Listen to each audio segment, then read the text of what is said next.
Chinese बहू। हे भगवान, फिर से ये कोरोना नाम का राक्षस जाग गया। इस बार तो ड्रैगन के मुंह से मौत बरस रही है। सही बोल रही है माँ जी।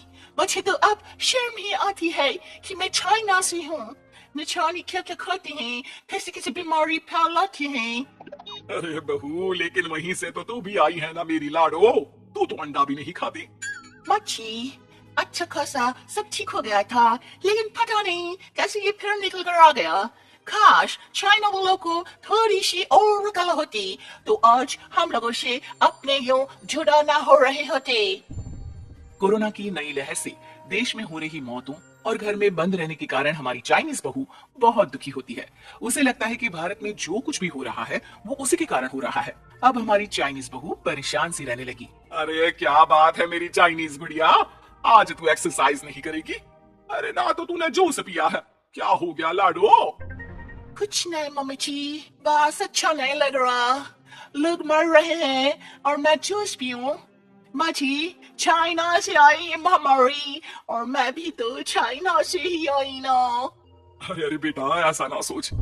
सास पूरी कोशिश करती कि वो चाइनीज बहू को समझाए कि इस बीमारी के लिए वो खुद को दोषी ना समझे, लेकिन माँ जी, मैं आज खाना नहीं खाऊंगी। अब सबका खाना बना दिया है, मैं कमरे में जा रही हूँ, प्लीज डिस्टर्ब मत करना।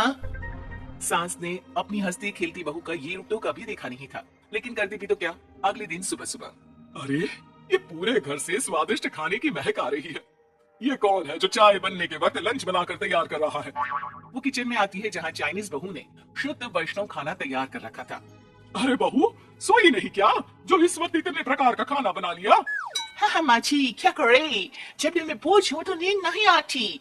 तभी तो मैंने सोचा मैं गरीब और जरूरतमंद लोगों को खाना पहुँचा दूंगी। वो ढेर सारा खाना रोज बनाती और गरीब और बेसहारा लोगों में बांटती। क्या कर रही है बहू? कितने दिनों से देख रही हूँ तू अच्छे से सोती भी नहीं है। क्यों कर रही है लाडो? क्या करूं माँ जी, मेरे देश के लोग जीवन की लड़ाई लड़ रहे हैं और मैं सो जाऊं, मुझे नहीं होता। एक दिन चाइनीज बहू पीपीटी किट पहनकर खड़ी होती है। अरे ये क्या बेटा, खाना देने जा रही है या लड़ाई लड़ने? माँ जी, मैं कुछ दिनों के लिए घर नहीं आऊंगी। मैंने सोचा है कि मैं घर से बाहर रहकर कोरोना के मरीजों की देखभाल करूंगी। वो प्लीज प्लीज आप मुझे रोकना नहीं। नहीं नहीं बहू, ये तो तूने बहुत ही नेक काम सोचा है। बस बेटा तू अपना ख्याल रखना। बहू वहां से चली जाती है, लेकिन सास की रोज फोन पर बहू से बात होती। घर पर क्या है माँ, क्यों भेज दिया तूने उसे? बाहर कितना खतरा है, उसे कुछ हो गया तो? अरे बिल्कुल चिंता ना कर, उसने सारे नियम कायदे को फॉलो किया है। अरे वो बिल्कुल ठीक रहेगी। और अगर मैं उसे मना कर देती ना तो उसकी अंतरात्मा उससे सोने नहीं देती। तू तो सारा दिन घर से ऑफिस का काम करता, लेकिन मैंने देखा है उसे कितना परेशान रहती थी कुछ दिनों से। हाँ वो भी है। उधर चाइनीज बहू लोगों का खूब ख्याल रखती, उन लोगों तक खाना पहुंचाती, उनके बच्चों की देखभाल करती।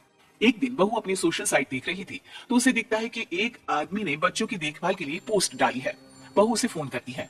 मैं आपकी कोई मदद कर सकती हूँ, प्लीज बताओ। दूसरी तरफ से आवाज आती है। मैं और मेरी बीवी दोनों ही कोरोना से पीड़ित है। हम लोगों के बच्चों को देखने के लिए कोई नहीं है, प्लीज हमारी मदद करो। हाँ हाँ बिल्कुल, आप परेशान ना हो, मैं आ रही हूँ, मुझे आपका एड्रेस बताओ। वो आदमी बहू को पता लिखवाता है, वहाँ वो पहुंच जाती है। ओह, ये किसे बुला लिया आपने? ये तो चाइनीज है, इसी के कारण तो हम लोगों का देश इस परेशानी से जूझ रहा है। पर ये तो हिंदी में बात कर रही थी। तभी बीवी की ऑक्सीजन लेवल गिरने लगती है। ये क्या हो रहा है? आप टेंशन क्यों ले रहे हैं? जल्दी से इन्हें अस्पताल लेकर जाइए। रुकिए, मैं आपको एक अस्पताल में बेड भी दिला देती हूँ, वो मेरे अंकल का अस्पताल है। चाइनीज बहू फोन पर बात करके उन लोगों को बेड दिलाती है, जहाँ पति की भी तबीयत खराब हो जाती है और दोनों को बेड दिलाकर बहू घर में बच्चों की पूरी देखभाल करती है। सास का बहू पर फोन आता है। अरे मेरी चाइनीज गुड़िया, कैसी है रे तू? अरे माँ, पीछे की गली में ही हूँ मैं।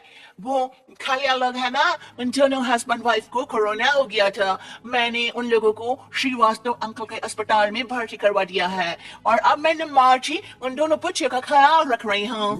अरे जीती रहे बेटा, कोई जरूरत हो तो बता देना। नहीं नहीं माँ जी, सब कंट्रोल में है, बस इन बच्चों के माँ बाप ठीक होकर घर आ जाए।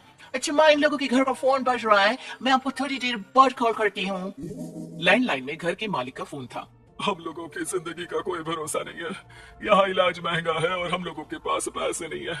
जितना इलाज हो सकेगा उतना ही होगा। हमारे बाद प्लीज आप हमारे बच्चों को संभाल लेना। नहीं नहीं, ऐसे मत बोलिए, मैं अस्पताल वालों से बात करती हूँ। बहू अपनी बैंक से अस्पताल वालों को पैसे दे देती है और फोन पर कहती है, हनी, आप लोगों के अकाउंट में पैसे डाल दिए हैं। इन दोनों का अच्छे से इलाज होना चाहिए। पैसे की जरूरत होगी तो मैं और डाल दूंगी। सारा दिन बहू कोरोना पेशेंट के बच्चों को देखती, रात में ढेर सारा खाना पैक करके जरूरतमंदों में बांटती, सोशल साइट्स के जरिए भी वो लोगों से जुड़कर उनकी मदद करती। फिर एक दिन घर का मालिक और उसकी बीवी ठीक होकर घर आ जाते हैं। आपका बहुत बहुत शुक्रिया, मैं आपकी पाई पाई लौटा दूंगा। भाई नहीं, पैसा दिया था, लेकिन वो जब आप बिल्कुल ठीक हो जाना तो क्षमा कर दे देना, कोई बात नहीं। दोनों पति पत्नी चाइनीज बहू का शुक्रिया अदा करते हैं। आप तो हम लोगों के लिए भगवान की तरह है, आपका बहुत बहुत शुक्रिया। चाइनीज बहू बहुत खुश हो जाती है। वो घर आकर सास को पूरी बात बताती है।